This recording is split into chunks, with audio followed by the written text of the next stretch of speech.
Bismillahirrahmanirrahim. Assalamualaikum warahmatullahi wabarakatuh. Perkenalkan, nama saya Fadil Hidayat dengan NIM 19921400021, mahasiswa Universitas Negeri Makassar, Fakultas Ekonomi dan Bisnis, Program Studi Akuntansi S1. Dengan adanya video ini, saya bermaksud untuk memenuhi tugas mata kuliah metodologi penelitian dengan dosen pengampu yaitu Ibu Samira Dunakhir, SE Embus PhD AKCE. Nah, pada kesempatan kali ini, saya akan mempresentasikan proposal penelitian saya dengan judul Analisis Transparansi dan Akuntabilitas Pengelolaan Dana Bantuan Operasional Sekolah atau Dana BOS di MTS Al-Ma'arif Tanite Amula. Langsung saja, kita masuk ke bab pertama, yaitu pendahuluan. Adapun yang melatar belakangi masalah dalam penelitian ini yaitu keberlanjutan pendidikan yang berkualitas dapat terhambat oleh fasilitas pendidikan yang tidak memadai seperti biaya pendidikan yang relatif tinggi secara keseluruhan. Salah satu faktor penting dalam mencapai tujuan pendidikan ialah biaya pendidikan. Nah, Kementerian Pendidikan dan Kebudayaan bekerja sama atas nama pemerintah menawarkan dana bantuan operasional sekolah yang sudah terdaftar sekolahnya. Dana bantuan operasional yang diberikan oleh Kementerian Pendidikan dan Kebudayaan disebut sebagai BOS nasional atau BOS dalam penelitian ini. Program BOS bertujuan untuk membantu sekolah menjalankan sekolahnya dan memudahkan masyarakat secara keseluruhan untuk membiayai pendidikan sehingga dapat memperoleh layanan pendidikan dasar 9 tahun yang berkualitas.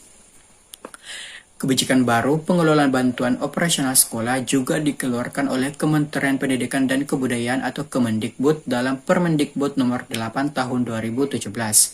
Melalui Permendikbud ini akan mendorong pengelolaan keuangan pendidikan yang lebih baik dengan menjadikan belanja pendidikan lebih transparan dan akuntabel, yang akan meningkatkan kualitas belanja pendidikan.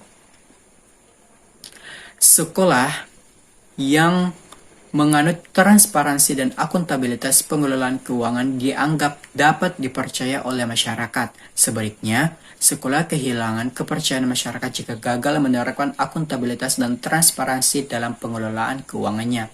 Berdasarkan uraian di atas, maka peneliti tertarik untuk meneliti tentang analisis transparansi dan akuntabilitas pengelolaan dana bantuan operasional sekolah atau dana BOS di MTS Al-Ma'arif Tanite Amula. Baik, selanjutnya kita masuk pada rumusan masalah.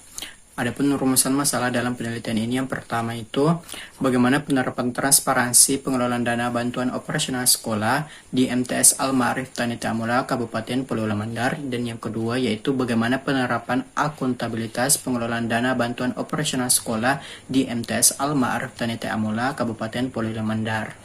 Selanjutnya yaitu tujuan penelitian. Nah, tujuan penelitian yang pertama itu untuk mengetahui penerapan transparansi pengelolaan dana bantuan operasional sekolah di MTS Al-Ma'arif Tanite Amula Kabupaten Polewali Mandar, dan yang kedua yaitu untuk mengetahui penerapan akuntabilitas pengelolaan dana bantuan operasional sekolah di MTS Al-Ma'arif Tanite Amula Kabupaten Polewali Mandar. Selanjutnya, manfaat penelitian. Manfaat penelitian di sini ada dua. Yang pertama itu manfaat praktis, di mana manfaat ini ditujukan untuk pemerintah, siswa dan orang tua serta sekolah. Dan kedua itu manfaat teoritis, di mana penelitian ini diharapkan dapat menambah pengetahuan dan bahan pertimbangan untuk penelitian selanjutnya mengenai transparansi dan akuntabilitas terhadap pengelolaan dana bantuan operasional sekolah. Selanjutnya, bab kedua, tinjauan pustaka. Pada bagian kajian teori yang pertama dibahas yaitu transparansi. Nah, menurut Sri Minarti tahun 2011, halaman 224, transparansi dalam manajemen keuangan lembaga pendidikan yaitu keterbukaan sumber keuangan dan jumlahnya, rincian penggunaan, dan pertanggungjawabannya harus jelas sehingga bisa memudahkan pihak-pihak yang berkepentingan untuk mengetahuinya.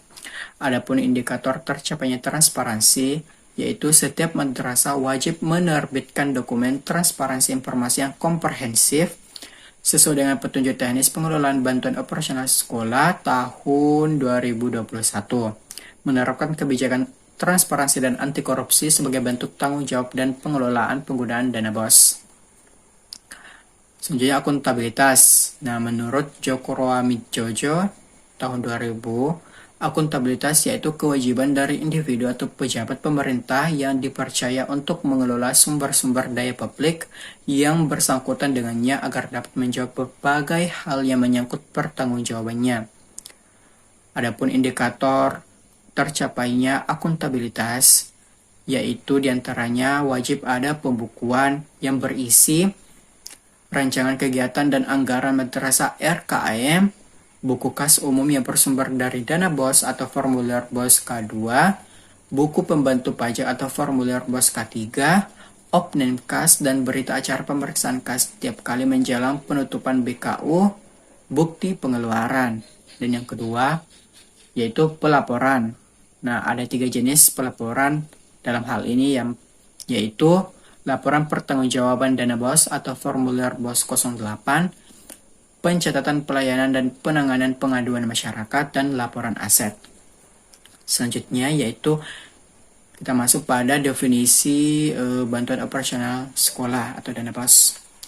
Menurut Mulyono, tahun 2010, halaman 189, BOS ialah program pemerintah untuk penyediaan pendanaan biaya non-operasional bagi satuan pendidikan dasar sebagai pelaksanaan program wajib belajar sebagaimana tertuang dalam PP nomor 48 tahun 2008 tentang pendanaan pendidikan. Pendanaan menjadi tanggung jawab bersama antara pemerintah daerah, dan masyarakat.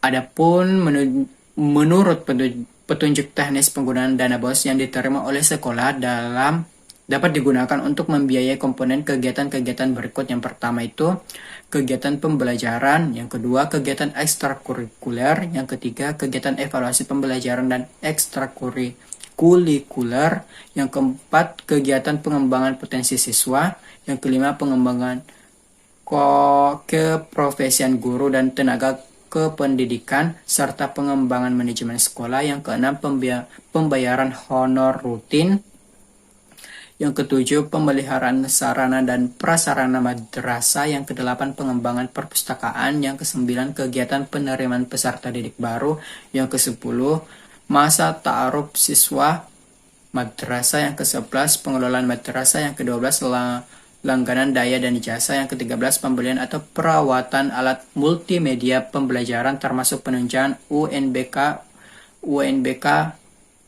BK. 14 biaya lainnya jika seluruh komponen 1-13 telah terpenuhi pendanaan dari BOS itu sendiri. Selanjutnya penelitian terdahulu. Yang pertama, San Equati tahun 2016 dengan judul Penelitian Transparansi dan Akuntabilitas dalam Pengelolaan Dana BOS Studi Kasus di SMPN 03 Kota Tangerang Selatan. Hasil penelitian menunjukkan bahwa transparansi dan akuntabilitas dalam pengelolaan dana bantuan operasional sekolah berhasil diterapkan di SMPN 03 Tangerang Selatan sesuai petunjuk teknis BOS. Yang kedua, Umi Nur Leilia tahun 2018 dengan judul penelitian yaitu Analisis Prinsip Akuntabilitas dan Transparansi Pengelolaan Dana Bantuan Operasional Sekolah di SMPN 3 Malang. Hasil penelitian menunjukkan bahwa pedoman penggunaan dana BOS diikuti dan prinsip akuntabilitas dan transparansi telah diterapkan di SMPN 3 Malang. Dan yang ketiga yaitu Siti Radia tahun 2021 dengan judul penelitian yaitu Analisis Transparansi dan Akuntabilitas terhadap Pengelolaan Dana Bantuan Operasional Sekolah atau Dana BOS di MA DDI Kanang. Hasil penelitian menunjukkan bahwa telah diterapkan prinsip akuntabilitas dan transparansi dalam pengelolaan dana BOS di MA DDI Kanang.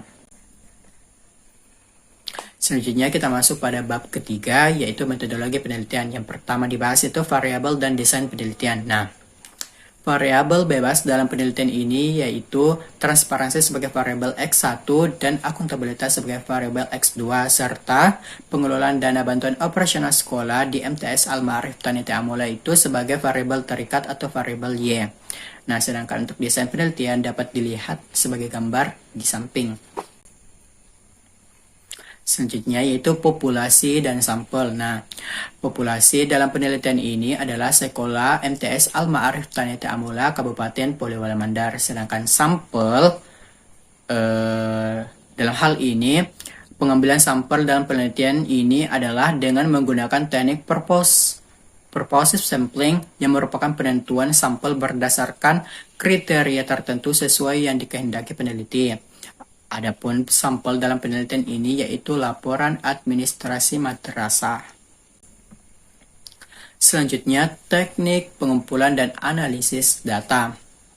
Nah, teknik pengumpulan data di sini ada 3. Yang pertama itu observasi, kemudian wawancara, kemudian dokumentasi.